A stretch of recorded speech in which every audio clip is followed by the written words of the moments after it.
Good evening, ladies and gentlemen, and welcome to the Baker Institute. There are many, many reasons why I'm very proud to present the Baker Prize for Excellence in Leadership to this year's recipient, the Right Honorable Brian Mulroney. One reason is because he is perhaps the greatest statesman of our time and the former Prime Minister of Canada. One of those reasons also is because, like I did, he married way above himself. And we are honored that his wonderful wife, Mila, joins us here tonight. So, Mila, take a bow.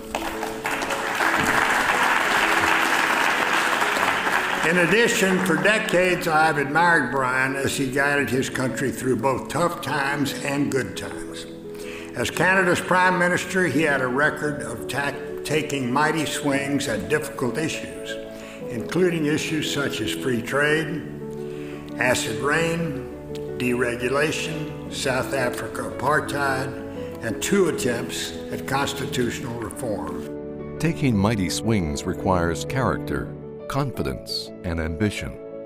That combination of character, confidence, and ambition was born on March 20th, 1939 in Baie-Comeau, Quebec. Baie-Comeau is out on the North Shore near the Gulf of St. Lawrence. The town was founded during the Depression by Robert McCormick of Chicago because he needed newsprint for his newspaper. The Mulroney family lived in this modest company home. Driven here by the Depression, Mr. Mulroney, an electrician, had one priority: to educate his 6 children. He did that, and the Mulroney family produced 2 nurses, 1 secretary, 2 school teachers, and maybe a prime minister. Never before in the history of Canada, or in the history of any other major democracy, had there been a swifter rise to power than that of Brian Mulroney's. Good evening from the Ottawa Civic Centre. Brian Mulroney has won the leadership of the Progressive Conservative Party of Canada. Final ballot. Votes needed to win, 1,455. Joe Clark, 1,325. Nothing else had to be said. Brian Mulroney had taken the leadership of the Progressive Conservative Party. Mulroney, the electrician's son from Baie-Comeau, Quebec, the man who's never even run for Parliament, now had succeeded in taking the party's top office. 1 year later, he would be elected Prime Minister in the largest victory in Canadian history. It's all beginning to sink in now, just how dramatically Canadian politics changed overnight. A Conservative majority government is rare enough. The last time it happened, Brian Mulroney wasn't even old enough to vote. But a victory this big, 211 seats, that kind of victory is unheard of. The Prime Minister-elect didn't gloat today, but he was pretty happy. Terry Molesky reports. Leaving Baie-Comeau, the first of a whole day of mob scenes for the Mulroneys. Feels just great. We had a marvelous election campaign and an excellent result. Now we look forward to the challenge of doing that which we were elected to do. But he didn't do it alone. He had a secret weapon, Mila, the love of his life. And with his victory in 1988, Brian Mulroney became the first Prime Minister to win back-to-back majorities in 35 years, and the first Conservative to do so in 100 years. St. Thomas Aquinas admonished leaders everywhere and for every age that if the highest aim of a captain were to preserve his ship, he would keep it in port forever.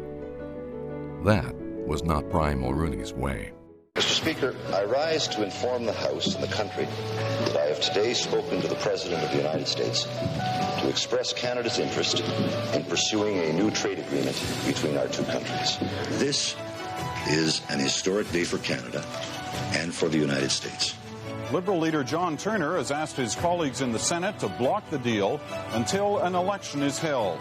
and the Liberal senators who hold the majority in the Senate have agreed. For Brian Mulroney, it was a big win. This was a hard-fought campaign driven by one key issue, the free trade agreement. Some were calling this our most important election ever. We will now, with the mandate, proceed with free trade. We will proceed with the Meech Lake Accord. We will proceed to bring greater unity and harmony and prosperity to Canada.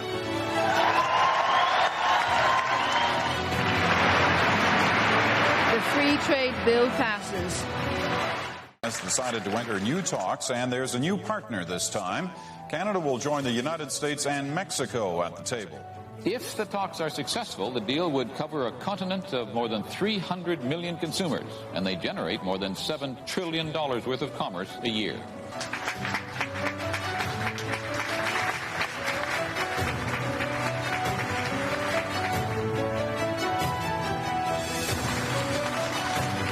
When Michael Wilson rose to speak in the House of Commons tonight, he had in his hands not just a package of tax changes, but perhaps even the fate of the Conservative government. I'm the first to acknowledge that implementing the goods and services tax will not be popular. The federal government wants the new tax to replace the current 13.5% hidden tax on manufactured goods.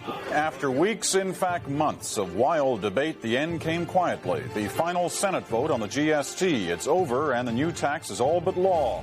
Prime Minister Brian Mulroney and President George Bush signed a long-awaited acid rain agreement while Bush was in Ottawa on Wednesday. It's being called a history-making agreement. Today in Montreal, diplomats from around the world agreed on a treaty that will protect the Earth's ozone layer. That's the layer which shields us from damaging ultraviolet radiation from the sun. It is probably not too dramatic to say they may have saved the world. The Green Plan is out, the federal government's battle plan for cleaning up the environment. Brian Mulroney's name is now on a treaty to save the world's plants and animals. It's known as the Convention on Biodiversity, one of the centerpieces of the Earth Summit in Rio de Janeiro. What made people really applaud was then Prime Minister Brian Mulroney's decision that Canada would be the first industrialized nation to sign the Biodiversity Convention. This is not the time in the history of the environment to retrench and to regroup. This is the time to test the outer limits of what we can achieve together.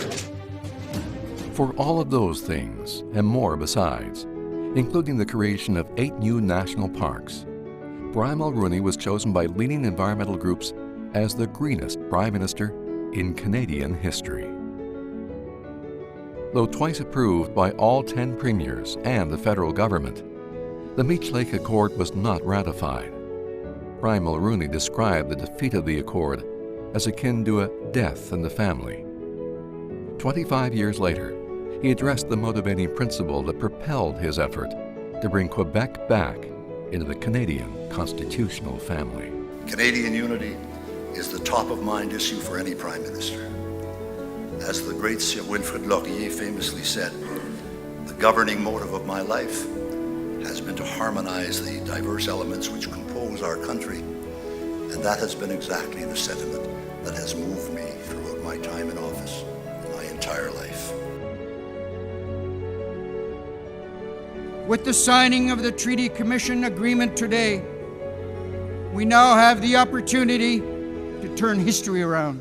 In 1992, the federal and provincial governments signed a historic land claim agreement with Saskatchewan First Nations. Called the Treaty Land Entitlement, or TLE, Framework Agreement, it's had a transformative effect both on the First Nations and on the landscape of the province as a whole. On an overcast day on Baffin Island, it was a moment in the sun for the Inuit people and the Prime Minister of Canada. The ancient Inuit lamp, called the kulik, is the symbol of survival for the Inuit. And the Inuit say the land claim agreement and the creation of Nunavut will ensure the survival of their culture. We are forging a new partnership, a real partnership, not only between the Government of Canada and the future government of Nunavut, but between Aboriginal and non-Aboriginal Canadians. Tripling immigration levels from those of his predecessor, Brian Mulroney's government also passed the Multiculturalism Act in 1988, making Canada the first country to enact a national multiculturalism law. 3 years earlier, Inaugurating the Ismaili Center in Burnaby, Brian Mulroney spoke to the importance of tolerance and the respect for diversity that would find expression in the law. Our embrace of civilized diversity is our strength and our protection from the savage winds of violence which afflict so many parts of the world. We derive our strength, our energy, and our freedom as Canadians from our diversity. And while you may remain separate from other Canadians in the specifics of your faith, you are joined intimately with us in your love of peace and your appreciation of what a jewel we have in this gentle, civilized, and mature country. Good evening. The German Democratic Republic, East Germany, for the last 41 years, is disappearing from the map, peacefully and democratically. The 16 million people of East Germany finally, formally, come together with the more than 60 million people of the West. And they listen tonight at midnight there to the Freedom Bell, cast in the image of the Liberty Bell in Philadelphia. And the flag, which had only flown over West Germany, now flies over a unified nation. Of that crucial time at the end of the Cold War, Chancellor Helmut Kohl would tell a committee of the German Bundestag that there are 3 leaders in the world we want to thank for German reunification: George Bush, Mikhail Gorbachev, and Brian Mulroney. You know, I thought often of Mandela being alone in that jail cell, and I couldn't see very much happening, you know, on his behalf, either with the G7 or Canada or the United Nations. So I made the determination that my government would have this as a priority. And I went to Cabinet and I told them that this was going to be the highest priority of the Government of Canada in terms of foreign affairs. 6 years later, in 1990, Nelson Mandela was finally released after 27 years in prison. As a free man, he chose to make his first address to a free people before a free parliament in Canada, and thank Brian Mulroney and the Canadian people for their fight against the reprehensible system of apartheid.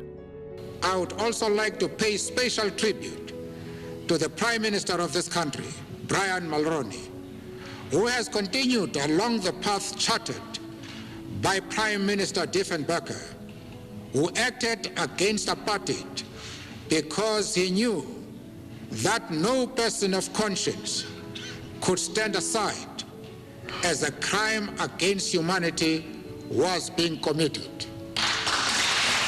Almost 30 years later, at a gala hosted by the Canadian Museum of Human Rights to celebrate the 100th anniversary of the birth of Nelson Mandela, the South African High Commissioner reminded Brian Mulroney that South Africans had not forgotten.